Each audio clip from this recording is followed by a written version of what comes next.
What is the worst vehicle that you can buy from every major car brand? That's what we're going to find out. Welcome to Car Corner, where we help you, the consumer, master the process of car buying and car ownership. Although most car companies do a good job designing well-made vehicles, every single one of them still messes up now and then.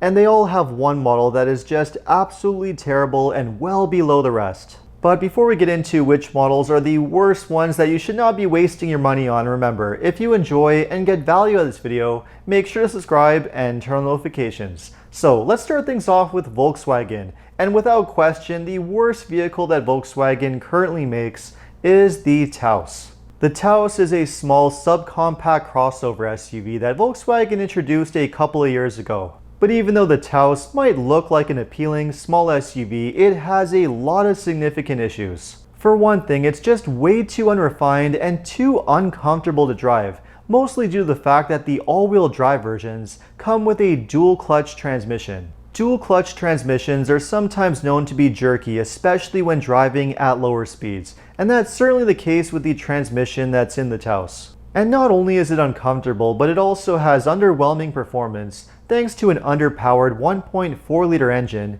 and it doesn't have especially good fuel economy either. The Taos is also just overpriced. For way less money, there are so many better small SUVs that you could be buying instead, so don't go wasting your money on this one. Now next up we'll do Jeep. Now Jeep is part of the Stellantis group, which includes a number of different brands including Dodge, Jeep, Ram, and a few others. And there are a lot of duds within this group. But if I had to pick one that stands above the rest as being the absolute worst vehicle that they make, that vehicle has to be the Jeep Renegade.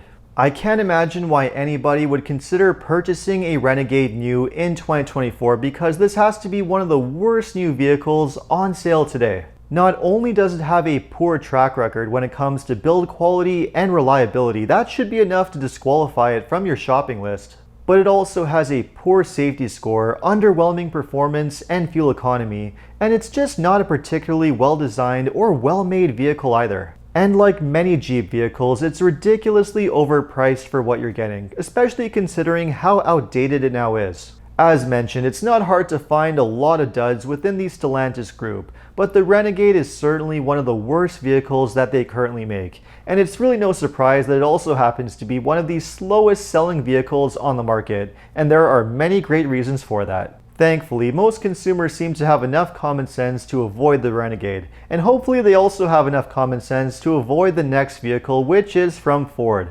And the worst vehicle that Ford currently makes is the Explorer. Now the Explorer is a very popular 3-row mid-sized SUV, but within the Ford group, this is easily one of their least desirable models right now. When compared to most other 3-row SUVs that you can buy for very similar money, the Explorer just comes in dead last place. Not only does the Explorer have a rather cramped and cheaply made interior with a lot of dated technology, but it also has pretty poor performance and fuel economy with the base 4-cylinder engine.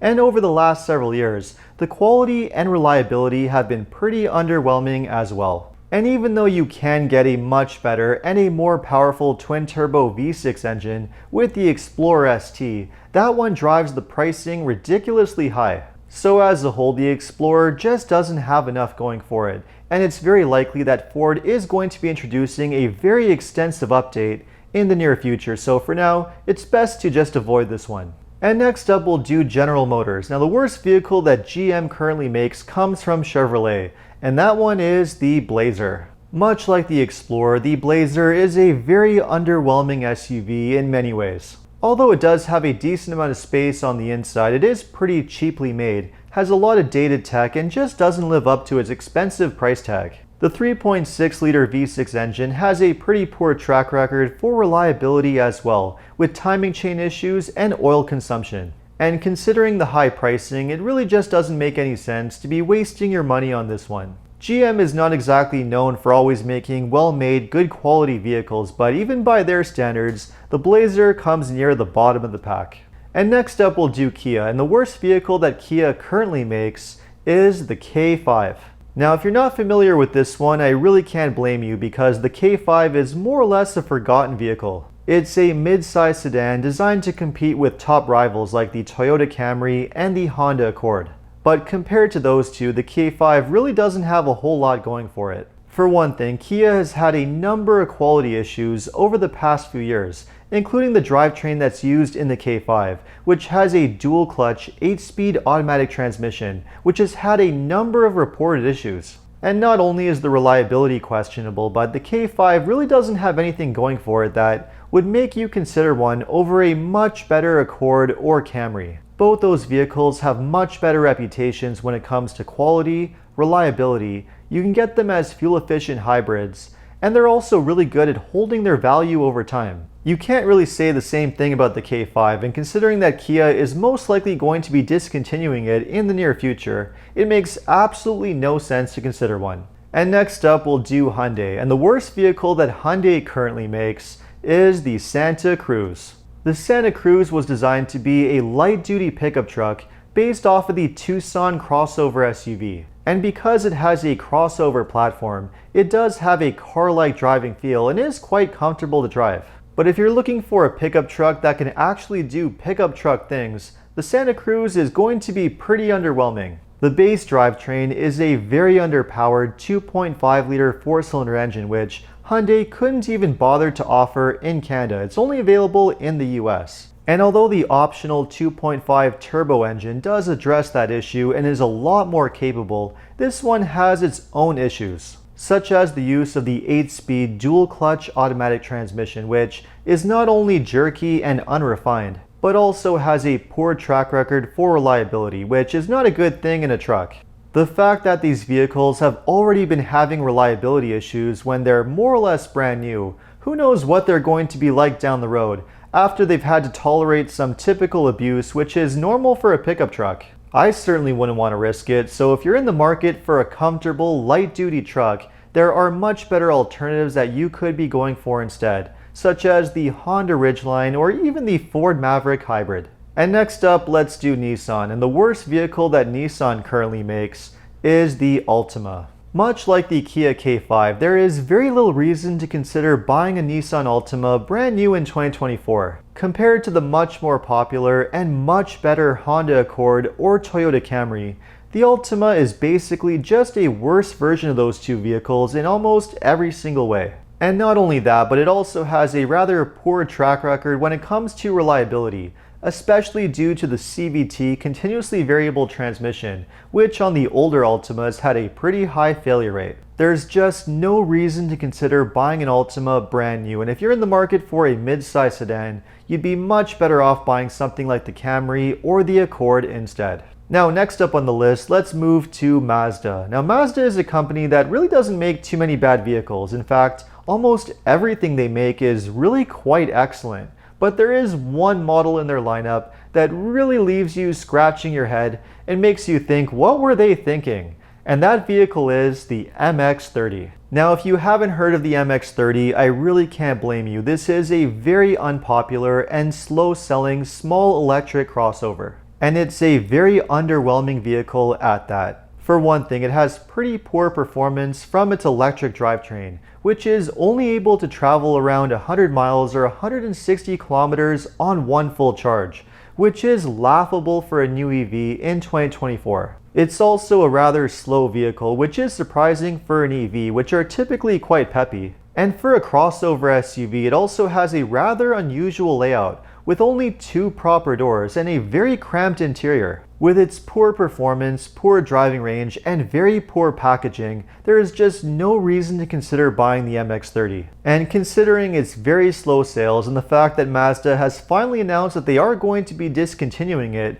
it's really not hard to see why that is. And next up on the list, let's move to Honda. Now, very much like Mazda, Honda is a brand that really doesn't make any bad vehicles, but there is one that's a little bit less great than the rest, and that vehicle is the Honda Passport. Now, I really need to emphasize that the Passport is by no means a bad vehicle. In fact, it's a very good one if you want to have a spacious, mid-sized SUV. It's just that when compared to the other SUVs that you can buy from Honda, the Passport is a little bit dated when compared to the rest. It is starting to show its age in some areas, especially when it comes to the touchscreen infotainment system, and compared to the CR-V, which is cheaper, has more up-to-date technology, and is available as a hybrid, the Passport really doesn't have all that much more interior space or cargo space. And it's obviously no match to the larger and more practical Pilot, which is basically the same vehicle, only more up to date and with a third row of seats, which makes it a lot more practical. So the Passport has become that kind of compromise in-between vehicle that's not quite as good as the cheaper CR-V and not quite as good as the more up-to-date Passport. Hopefully Honda will be redesigning it in the near future, but for now, that's the one that needs a little bit of work in the Honda lineup. And next up on the list, we have both Subaru and Toyota. Now again, much like Honda and Mazda, these are brands that really don't make any terrible vehicles, but they do have one vehicle that's a little bit worse than the rest. And those vehicles are the Subaru Solterra and the Toyota BZ4X. Now the reason why I'm putting these two vehicles together is because they are essentially the exact same vehicle, only with different branding. The Solterra and the BZ4X or BZ4X are the first all-electric crossover SUVs from these brands. They were both designed by Toyota, and even though Toyota is a company that has a lot of experience making electrified vehicles like hybrids and plug-in hybrids, when it comes to making full electric vehicles, well, there's definitely a little bit of work needed. For one thing, the performance of these SUVs is really not all that great. They're only able to travel around 220 miles or 360 kilometers on one full charge, which is pretty underwhelming for a new EV in 2024. They also don't have the fastest charging speed, and they're not exactly top in their class when it comes to performance either. But by far the biggest issue with both of these SUVs is the fact that it's pretty obvious that they are just stopgap solutions and temporary solutions until Toyota comes out with much better electric vehicle technology in the coming years. In fact, Toyota has already announced a major EV strategy, and they plan to introduce a number of brand new electric vehicles in the coming years, which make use of new, more efficient manufacturing methods, as well as brand new, far more advanced solid-state battery technology. But until these new vehicles and this new technology is introduced in the coming years, it's pretty obvious that both the Solterra and the BZ4X are only temporary solutions, just so that both companies can have an electric vehicle on the market right now. And I'm sorry, but who really wants to buy a vehicle that's only going to be temporary and is just a half-baked effort? Well, certainly not me. So even though these are companies that make a lot of excellent vehicles, these two are easily the worst ones of the group. So there you have it, the worst vehicles that are made by every major mainstream car brand. Let me know what you thought of this video, and if you have any suggestions for any future car videos, just leave a comment below. And if you enjoyed this video, make sure to like and subscribe. You can also check out my other videos by clicking these links over here. Make sure to follow me on Instagram, and if you need additional car buying advice, recommendations, or help with getting a great deal on your next new vehicle purchase, make sure to visit carhelpcanada.com. Thanks so much for watching, and see you next time.